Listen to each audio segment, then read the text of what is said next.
On venait de fermer toutes les ouvertures du Voreux, et les 60 soldats, l'arme au pied, barraient la seule porte restée libre, celle qui menait à la recette, par un escalier étroit, où s'ouvrait la chambre des porions et la baraque. Le capitaine les avait alignés sur 2 rangs, contre le mur de briques, pour qu'on ne pût les attaquer par derrière. D'abord, la bande des mineurs descendus du coron se tint à distance. Ils étaient une trentaine au plus, ils se concertaient en paroles violentes et confuses.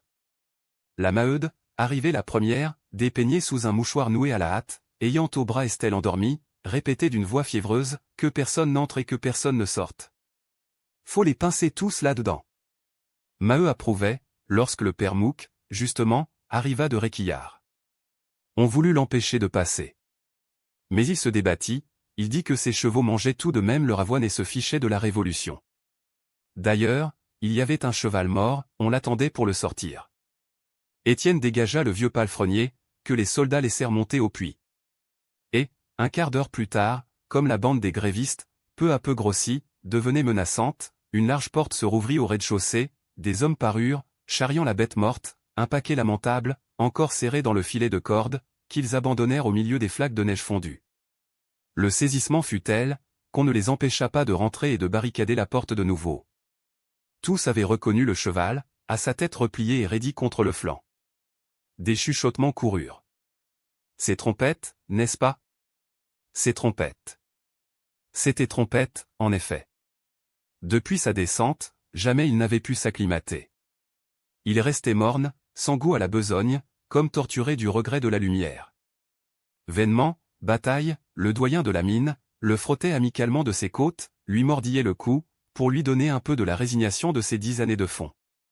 Ses caresses redoublaient sa mélancolie, son poil frémissait sous les confidences du camarade vieilli dans les ténèbres, et tous deux, chaque fois qu'ils se rencontraient et qu'ils s'ébrouaient ensemble, avaient l'air de se lamenter, le vieux d'en être à ne plus se souvenir, le jeune de ne pouvoir oublier. À l'écurie, voisins de mangeoire, ils vivaient la tête basse, se soufflant aux naseaux, échangeant leurs continuels rêves du jour, des visions d'herbes vertes, de routes blanches, de clarté jaune, à l'infini. Puis, quand Trompette, trempé de sueur, avait agonisé sur sa litière, Bataille s'était mis à le flairer désespérément, avec des reniflements courts, pareils à des sanglots. Il le sentait devenir froid, la mine lui prenait sa joie dernière, cet ami tombé d'en haut, frais de bonnes odeurs, qui lui rappelait sa jeunesse au plein air. Et il avait cassé sa longe, hennissant de peur, lorsqu'il s'était aperçu que l'autre ne remuait plus. HTML Mouque, du reste, avertissait depuis 8 jours le maître porion. Mais on s'inquiétait bien d'un cheval malade, en ce moment-là. Ces messieurs n'aimaient guère déplacer les chevaux. Maintenant, il fallait pourtant se décider à le sortir. La veille, le palefrenier avait passé 1 heure avec 2 hommes, ficelant Trompette. On attela Bataille, pour l'amener jusqu'au puits. Lentement, le vieux cheval tirait, traînait le camarade mort, par une galerie si étroite, qu'il devait donner des secousses, au risque de l'écorcher, et, harassé, il branlait la tête, en écoutant le long frôlement de cette masse attendue chez les carisseurs. À l'accrochage, quand on l'eut dételé, il suivit de son œil morne les préparatifs de la remonte, le corps poussé sur des traverses, au-dessus du puisard, le filet attaché sous une cage. Enfin, les chargeurs sonnèrent à la viande, il leva le cou pour le regarder partir, d'abord doucement, puis tout de suite noyé de ténèbres, envolé à jamais en haut de ce trou noir. Et il demeurait le cou allongé, sa mémoire vacillante de bête se souvenait peut-être des choses de la terre. Mais c'était fini, le camarade ne verrait plus rien, lui-même serait ainsi ficelé en un paquet pitoyable, le jour où il remonterait par là. Ses pattes se mirent à trembler, le grand air qui venait des campagnes lointaines l'étouffait, et il était comme ivre, quand il rentra pesamment à l'écurie. Sur le carreau, les charbonniers restaient sombres, devant le cadavre de Trompette. Une femme dit à demi-voix, encore un homme, ça descend si ça veut. Mais un nouveau flot arrivait du coron, et Levaque qui marchait en tête, suivi de la Levaque et de Bouteloup, criait, à mort, les borains. Pas d'étrangers chez nous. À mort. À mort. Tous se ruaient, il fallut qu'Étienne les arrêtât. Il s'était approché du capitaine, un grand jeune homme mince, de 28 ans à peine, à la face désespérée et résolue, et il lui expliquait les choses, il tâchait de le gagner, guettant l'effet de ses paroles. À quoi bon risquer un massacre inutile? Est-ce que la justice ne se trouvait pas du côté des mineurs? On était tous frères, on devait s'entendre. Au mot de République, le capitaine avait eu un geste nerveux. Il gardait une raideur militaire, il dit brusquement, au large. Ne me forcez pas à faire mon devoir. 3 fois, Étienne recommença. Derrière lui, les camarades grondaient. Le bruit courait que M. Hennebeau était à la fosse, et on parlait de le descendre par le cou, pour voir s'il abattrait son charbon lui-même. Mais c'était un faux bruit, il n'y avait là que Négrel et Dansaert, qui tous deux se montrèrent un instant à une fenêtre de la recette, le maître Porion se tenait en arrière, décontenancé depuis son aventure avec la Pierronne, tandis que l'ingénieur, bravement, promenait sur la foule ses petits yeux vifs, souriant du mépris goguenard dont il enveloppait les hommes et les choses. Des huées s'élevèrent, ils disparurent. Et, à leur place, on ne vit plus que la face blonde de Souvarine. Il était justement de service, il n'avait pas quitté sa machine un seul jour, depuis le commencement de la grève, ne parlant plus, absorbé peu à peu dans une idée fixe, dont le clou d'acier semblait luire au fond de ses yeux pâles. Au large, répéta très haut le capitaine. Je n'ai rien à entendre, j'ai l'ordre de garder le puits, je le garderai. Et ne vous poussez pas sur mes hommes, ou je saurai vous faire reculer. Malgré sa voix ferme, une inquiétude croissante le pâlissait, à la vue du flot toujours montant des mineurs. On devait le relever à midi, mais, craignant de ne pouvoir tenir jusque-là, il venait d'envoyer à Montsou un galibot de la fosse, pour demander du renfort. Des vociférations lui avaient répondu. À mort les étrangers. À mort les borains. Nous voulons être les maîtres chez nous. Étienne recula, désolé. C'était la fin, il n'y avait plus qu'à se battre et à mourir. Et il cessa de retenir les camarades, la bande roula jusqu'à la petite troupe. Ils étaient près de 400, les corons du voisinage se vidaient, arrivaient au pas de course. Tous jetaient le même cri, Maheu et Levaque disaient furieusement aux soldats, « Allez-vous-en. Nous n'avons rien contre vous, allez-vous-en. Ça ne vous regarde pas, reprenait la Maheude. Laissez-nous faire nos affaires. » Et, derrière elle, la Levaque ajoutait, plus violente, « Est-ce qu'il faudra vous manger pour passer? On vous prie de foutre le camp. » Même on entendit la voix grêle de Lydie, qui s'était fourrée au plus épais avec Bébert, dire sur un ton aigu, « En voilà des andouilles de lignard. » Catherine, à quelques pas, regardait, écoutait, l'air hébété par ces nouvelles violences, au milieu desquelles le mauvais sort la faisait tomber. Est-ce qu'elle ne souffrait pas trop déjà? Quelle faute avait-elle donc commise, pour que le malheur ne lui laissât pas de repos? La veille encore, elle ne comprenait rien aux colères de la grève, elle pensait que, lorsqu'on a sa part de gifles, il est inutile d'en chercher davantage, et, à cette heure, son cœur se gonflait d'un besoin de haine, elle se souvenait de ce qu'Étienne racontait autrefois à la veillée, elle tâchait d'entendre ce qu'il disait maintenant aux soldats. Il les traitait de camarades, il leur rappelait qu'ils étaient du peuple eux aussi, qu'ils devaient être avec le peuple, contre les exploiteurs de la misère. Mais il y eut dans la foule une longue secousse, et une vieille femme déboula. C'était la brûlée, effrayante de maigreur, le cou et les bras à l'air, accourue d'un tel galop, que des mèches de cheveux gris l'aveuglaient. Ah! Nom de Dieu, j'en suis! Balbutiait-elle, l'haleine coupée. Ce vendu de Pierron qui m'avait enfermé dans la cave. Et, sans attendre, elle tomba sur l'armée, la bouche noire, vomissant l'injure. Tasse de canaille. Tas de crapules. Ça lèche les bottes de ses supérieurs, ça n'a de courage que contre le pauvre monde. Alors, les autres se joignirent à elle, se furent débordés d'insultes. Quelques-uns criaient encore, « Vive les soldats !» Au puits l'officier. Mais bientôt il n'y eut plus qu'une clameur, « À bas les pantalons rouges !»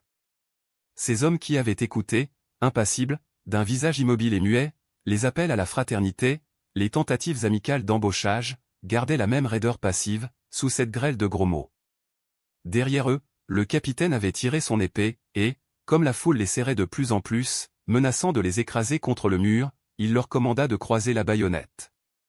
Ils obéirent, une double rangée de pointes d'acier s'abattit devant les poitrines des grévistes. « Ah! Les gens foutres !» hurla la brûlée, en reculant.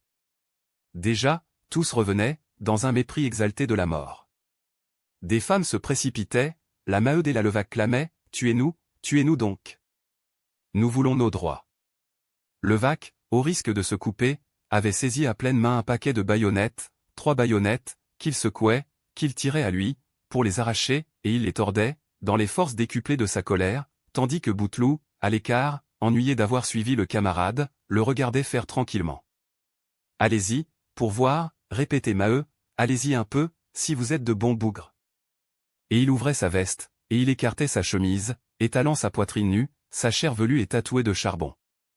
Il se poussait sur les pointes, il les obligeait à reculer, terrible d'insolence et de bravoure. Une d'elles l'avait piqué au sein, il en était comme fou et s'efforçait qu'elle entrât davantage, pour entendre craquer ses côtes. Lâche, vous n'osez pas. Il y en a 10 000 derrière nous. Oui, vous pouvez nous tuer, il y en aura 10 000 à tuer encore. La position des soldats devenait critique, car ils avaient reçu l'ordre sévère de ne se servir de leurs armes qu'à la dernière extrémité. Et comment empêcher ces enragés-là de s'embrocher eux-mêmes? D'autre part, l'espace diminuait, ils se trouvaient maintenant acculés contre le mur, dans l'impossibilité de reculer davantage. Leur petite troupe, une poignée d'hommes, en face de la marée montante des mineurs, tenait bon cependant, exécutait avec sang-froid les ordres brefs donnés par le capitaine. Celui-ci, les yeux clairs, les lèvres nerveusement amincies, n'avait qu'une peur, celle de les voir s'emporter sous les injures. Déjà, un jeune sergent, un grand maigre dont les 4 poils de moustache se hérissaient, battait des paupières d'une façon inquiétante. Près de lui, un vieux chevronné, au cuir tanné par 20 campagnes, avait blêmi, quand il avait vu sa baïonnette tordue comme une paille. Un autre, une recrue sans doute, sentant encore le labour, devenait très rouge, chaque fois qu'il s'entendait traiter de crapule et de canaille. Et les violences ne cessaient pas, les poings tendus, les mots abominables, des pelletées d'accusations et de menaces qui les souffletaient au visage. Il fallait toute la force de la consigne pour les tenir ainsi, la face muette, dans le hautain et triste silence de la discipline militaire. Une collision semblait fatale, lorsqu'on vit sortir, derrière la troupe, le porion Richomme, avec sa tête blanche de bon gendarme, bouleversé d'émotion. Il parlait tout haut. Nom de Dieu, c'est bête à la fin. On ne peut pas permettre des bêtises pareilles. Et il se jeta entre les baïonnettes et les mineurs. Camarades, écoutez-moi. Vous savez que je suis un vieil ouvrier et que je n'ai jamais cessé d'être un des vôtres. Eh bien. Nom de Dieu. Je vous promets que, si l'on n'est pas juste avec vous, ce sera moi qui dirai au chef leurs 4 vérités. Mais en voilà de trop, ça n'avance à rien de gueuler des mauvaises paroles à ces braves gens et de vouloir se faire trouer le ventre. On écoutait, on hésitait. En haut, malheureusement, reparut le profil aigu du petit Négrel. Il craignait sans doute qu'on ne l'accusât d'envoyer un porion, au lieu de se risquer lui-même, et il tâcha de parler. Mais sa voix se perdit au milieu d'un tumulte si épouvantable, qu'il dut quitter de nouveau la fenêtre, après avoir simplement haussé les épaules. Richomme, dès lors, eut beau les supplier en son nom, répéter que cela devait se passer entre camarades, on le repoussait, on le suspectait. Mais il s'entêta, il resta au milieu d'eux. Nom de Dieu. Qu'on me casse la tête avec vous, mais je ne vous lâche pas, tant que vous serez si bête. Étienne, qu'il suppliait de l'aider à leur faire entendre raison, eut un geste d'impuissance. Il était trop tard, leur nombre maintenant montait à plus de 500. Et il n'y avait pas que des enragés, accourus pour chasser les borains, des curieux stationnaient, des farceurs qui s'amusaient de la bataille. Au milieu d'un groupe, à quelque distance, Zacharie et Philomène regardaient comme au spectacle, si paisible, qu'ils avaient amené les 2 enfants, Achille et Désiré. Un nouveau flot arrivait de Réquillart, dans lequel se trouvaient Mouquet et la Mouquette, lui, tout de suite, alla en ricanant taper sur les épaules de son ami Zacharie, tandis qu'elle, très allumée, galopait au premier rang des mauvaises têtes. Cependant, à chaque minute, le capitaine se tournait vers la route de Montsou. Les renforts demandés n'arrivaient pas, ces 60 hommes ne pouvaient tenir davantage. Enfin, il eut l'idée de frapper l'imagination de la foule, il commanda de charger les fusils devant elle. Les soldats exécutèrent le commandement, mais l'agitation grandissait, des fanfaronnades et des moqueries. Tiens! Ces feignants, ils partent pour la cible. Ricanaient les femmes, la Brûlé, la Levaque et les autres. La Maheude, la gorge couverte du petit corps d'Estelle, qui s'était réveillée et qui pleurait, s'approchait tellement, que le sergent lui demanda ce qu'elle venait faire, avec ce pauvre mioche. « Qu'est-ce que ça te fout » répondit-elle. « Tire dessus, si tu l'oses. » Les hommes hochaient la tête de mépris. Aucun ne croyait qu'on pût tirer sur eux. « Il n'y a pas de balles dans leurs cartouches, dit Levaque. Est-ce que nous sommes des Cosaques ? Cria Maheu. On ne tire pas contre des Français, nom de Dieu.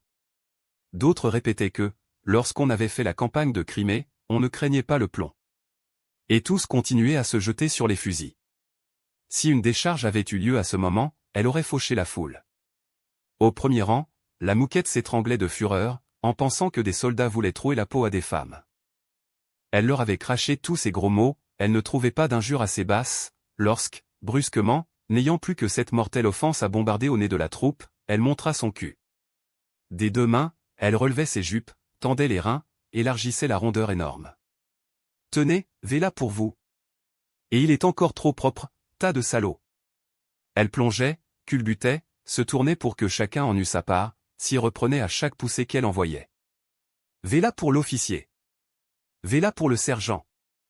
Voilà pour les militaires. » Un rire de tempête s'éleva, Bébert et Lydie se tordaient, Étienne lui-même, malgré son attente sombre, applaudit à cette nudité insultante. Tous, les farceurs aussi bien que les forcenés, huaient les soldats maintenant, comme s'ils les voyaient salis d'un éclaboussement d'ordures, et il n'y avait que Catherine, à l'écart, debout sur d'anciens bois, qui resta muette, le sang à la gorge, envahie de cette haine dont elle sentait la chaleur monter. Mais une bousculade se produisit. Le capitaine, pour calmer l'énervement de ses hommes, se décidait à faire des prisonniers. D'un saut, la mouquette s'échappa, en se jetant entre les jambes des camarades. 3 mineurs, Levaque et 2 autres, furent empoignés dans le tas des plus violents, et gardés à vue, au fond de la chambre des porions. D'en haut, Négrel et Dansaert criaient au capitaine de rentrer, de s'enfermer avec eux. Il refusa, il sentait que ces bâtiments, aux portes sans serrure, allaient être emportés d'assaut, et qu'il y subirait la honte d'être désarmé. Déjà sa petite troupe grondait d'impatience, on ne pouvait fuir devant ces misérables en sabots. Les 60, acculés au mur, le fusil chargé, firent de nouveau face à la bande. Il y eut d'abord un recul, un profond silence. Les grévistes restaient dans l'étonnement de ce coup de force. Puis, un cri monta, exigeant les prisonniers, réclamant leur liberté immédiate. Des voix disaient qu'on les égorgeait là-dedans. Et, sans s'être concertés, emportés d'un même élan, d'un même besoin de revanche, tous coururent au tas de briques voisins, à ces briques dont le terrain marneux fournissait l'argile, et qui étaient cuites sur place. Les enfants les charriaient une à une, des femmes en emplissaient leurs jupes. Bientôt, chacun eut à ses pieds des munitions, la bataille à coups de pierre commença. Ce fut la brûlée qui se campa la première. Elle cassait les briques, sur l'arête maigre de son genou, et de la main droite, et de la main gauche, elle lâchait les 2 morceaux. La Levaque se démanchait les épaules, si grosse, si molle, qu'elle avait dû s'approcher pour taper juste, malgré les supplications de Bouteloup, qui la tirait en arrière, dans l'espoir de l'emmener, maintenant que le mari était à l'ombre. Toutes s'excitaient, la mouquette, ennuyée de se mettre en sang, à rompre les briques sur ses cuisses trop grasses, préférait les lancer entières. Des gamins eux-mêmes entraient en ligne, Bébert montrait à Lydie comment on envoyait ça, par-dessous le coude. C'était une grêle, des grêlons énormes, dont on entendait les claquements sourds. Et, soudain, au milieu de ces furies, on aperçut Catherine, les poings en l'air, brandissant elle aussi des moitiés de briques, les jetant de toute la force de ses petits bras. Elle n'aurait pu dire pourquoi, elle suffoquait, elle crevait d'une envie de massacrer le monde. Est-ce que ça n'allait pas être bientôt fini, cette sacrée existence de malheur? Elle en avait assez, d'être giflée et chassée par son homme, de patauger ainsi qu'un chien perdu dans la boue des chemins, sans pouvoir seulement demander une soupe à son père, en train d'avaler sa langue comme elle. Jamais ça ne marchait mieux, ça se gâtait au contraire depuis qu'elle se connaissait, et elle cassait des briques, et elle les jetait devant elle, avec la seule idée de balayer tout, les yeux si aveuglés de sang, qu'elle ne voyait même pas à qui elle écrasait les mâchoires. Étienne, resté devant les soldats, manqua d'avoir le crâne fendu. Son oreille enflait, il se retourna, il tressaillit en comprenant que la brique était partie des poings fiévreux de Catherine, et, au risque d'être tué, il ne s'en allait pas, il la regardait. Beaucoup d'autres s'oubliaient également là, passionnés par la bataille, les mains ballantes. Mouquet jugeait les coups, comme s'il eût assisté à une partie de bouchon, oh. Celui-là, bien tapé. Et cet autre, pas de chance. Il rigolait, il poussait du coude Zacharie, qui se querellait avec Philomène, parce qu'il avait giflé Achille et Désiré, en refusant de les prendre sur son dos, pour qu'ils puissent voir. Il y avait des spectateurs, massés au loin, le long de la route. Et, en haut de la pente, à l'entrée du coron, le vieux Bonnemort venait de paraître, se traînant sur une canne, immobile maintenant, droit dans le ciel couleur de rouille. Dès les premières briques lancées, le porion Richomme s'était planté de nouveau entre les soldats et les mineurs. Il suppliait les uns, il exhortait les autres, insoucieux du péril, si désespéré que de grosses larmes lui coulaient des yeux.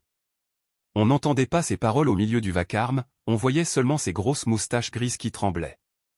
Mais la grêle des briques devenait plus drue, les hommes s'y mettaient, à l'exemple des femmes. Alors, la Maheude s'aperçut que Maheu demeurait en arrière. Il avait les mains vides, l'air sombre. « Qu'est-ce que tu as, dis » cria-t-elle. « Est-ce que tu es lâche? Est-ce que tu vas laisser conduire tes camarades en prison? Ah! Si je n'avais pas cet enfant, tu verrais. » Estelle, qui s'était cramponnée à son cou en hurlant, l'empêchait de se joindre à la brûlée et aux autres. Et, comme son homme ne semblait pas entendre, elle lui poussa du pied des briques dans les jambes. « Nom de Dieu! Veux-tu prendre ça? Faut-il que je te crache à la figure devant le monde, pour te donner du cœur? » Redevenu très rouge, il cassa des briques, il les jeta. Elle le cinglait, l'étourdissait, aboyait derrière lui des paroles de mort, en étouffant sa fille sur sa gorge, dans ses bras crispés, et il avançait toujours, il se trouva en face des fusils. Sous cette rafale de pierres, la petite troupe disparaissait. Heureusement, elle tapait trop haut, le mur en était criblé. Que faire? L'idée de rentrer, de tourner le dos, empourpra un instant le visage pâle du capitaine, mais ce n'était même plus possible, on les écharperait, au moindre mouvement. Une brique venait de briser la visière de son képi, des gouttes de sang coulaient de son front. Plusieurs de ces hommes étaient blessés, et il les sentait hors d'eux, dans cet instinct débridé de la défense personnelle, où l'on cesse d'obéir au chef. Le sergent avait lâché un nom de Dieu. L'épaule gauche à moitié démontée, la chair meurtrie par un choc sourd, pareil à un coup de battoir dans du linge. Éraflée à 2 reprises, la recrue avait un pouce broyé, tandis qu'une brûlure l'agaçait au genou droit. Est-ce qu'on se laisserait embêter longtemps encore? Une pierre ayant ricoché et atteint le vieux chevronné sous le ventre, ses joues verdirent, son arme trembla, s'allongea, au bout de ses bras maigres. 3 fois, le capitaine fut sur le point de commander le feu. Une angoisse l'étranglait, une lutte interminable de quelques secondes heurta en lui des idées, des devoirs, toutes ses croyances d'homme et de soldat. La pluie des briques redoublait, et il ouvrait la bouche, il allait crier « Feu !» Lorsque les fusils partirent d'eux-mêmes, 3 coups d'abord, puis 5, puis un roulement de peloton, puis un coup tout seul, longtemps après, dans le grand silence. Ce fut une stupeur. Ils avaient tiré, la foule béante restait immobile, sans le croire encore. Mais des cris déchirants s'élevèrent, tandis que le clairon sonnait la cessation du feu. Et il y eut une panique folle, un galop de bétail mitraillé, une fuite éperdue dans la boue. Bébert et Lydie s'étaient affaissés l'un sur l'autre, aux 3 premiers coups, la petite frappée à la face, le petit troué au-dessous de l'épaule gauche. Elle, foudroyée, ne bougeait plus. Mais lui, remuait, la saisissait à plein bras, dans les convulsions de l'agonie, comme s'il eût voulu la reprendre, ainsi qu'il l'avait prise, au fond de la cachette noire, où ils venaient de passer leur nuit dernière. Et Jeanlin, justement, qui accourait enfin de Réquillart, bouffi de sommeil, gambillant au milieu de la fumée, le regarda étreindre sa petite femme, et mourir. Les 5 autres coups avaient jeté bas la brûlée et le porion Richomme. Atteint dans le dos, au moment où il suppliait les camarades, il était tombé à genoux, et, glissé sur une hanche, il râlait par terre, les yeux pleins des larmes qu'il avait pleurées. La vieille, la gorge ouverte, s'était abattue toute raide et craquante comme un fagot de bois sec, en bégayant un dernier juron dans le gargouillement du sang. Mais alors le feu de peloton balayait le terrain, fauchait à 100 pas les groupes de curieux qui riaient de la bataille. Une balle entra dans la bouche de Mouquet, le renversa, fracassé, aux pieds de Zacharie et de Philomène, dont les 2 mioches furent couverts de gouttes rouges. Au même instant, la Mouquette recevait 2 balles dans le ventre. Elle avait vu les soldats épaulés, elle s'était jetée, d'un mouvement instinctif de bonne fille, devant Catherine, en lui criant de prendre garde, et elle poussa un grand cri, elle s'étala sur les reins, culbutée par la secousse. Étienne accourut, voulut la relever, l'emporter, mais, d'un geste, elle disait qu'elle était finie. Puis, elle octa, sans cesser de leur sourire à l'un et à l'autre, comme si elle était heureuse de les voir ensemble, maintenant qu'elle s'en allait. Tout semblait terminé, l'ouragan des balles s'était perdu très loin, jusque dans les façades du coron, lorsque le dernier coup partit, isolé, en retard. Maheu, frappé en plein cœur, vira sur lui-même et tomba la face dans une flaque d'eau, noire de charbon. Stupide, la Maheude se baissa. « Eh! Mon vieux, relève-toi. » « Ce n'est rien, dit. » Les mains gênées par Estelle, elle dut la mettre sous un bras, pour retourner la tête de son homme. « Parle donc. Où as-tu mal ?» Il avait les yeux vides, la bouche baveuse d'une écume sanglante. Elle comprit, il était mort. Alors, elle resta assise dans la crotte, sa fille sous le bras comme un paquet, regardant son vieux d'un air hébété. La fosse était libre. De son geste nerveux, le capitaine avait retiré, puis remis son képi coupé par une pierre, et il gardait sa raideur blême devant le désastre de sa vie, pendant que ses hommes, aux faces muettes, rechargeaient leurs armes. On aperçut les visages effarés de Négrel et de Dansaert, à la fenêtre de la recette. Souvarine était derrière eux, le front barré d'une grande ride, comme si le clou de son idée fixe se fût imprimé là, menaçant. De l'autre côté de l'horizon, au bord du plateau, Bonnemort n'avait pas bougé, calé d'une main sur sa canne, l'autre main au sourcil pour mieux voir, en bas, l'égorgement des siens. Les blessés hurlaient, les morts se refroidissaient dans des postures cassées, boueux de la boue liquide du dégel, ça et là envasés parmi les taches d'encre du charbon, qui reparaissaient sous les lambeaux salis de la neige. Et, au milieu de ces cadavres d'hommes, tout petits, l'air pauvre avec leur maigreur de misère, gisait le cadavre de Trompette, un tas de chair morte, monstrueux et lamentable. Étienne n'avait pas été tué. Il attendait toujours, près de Catherine tombée de fatigue et d'angoisse, lorsqu'une voix vibrante le fit tressaillir.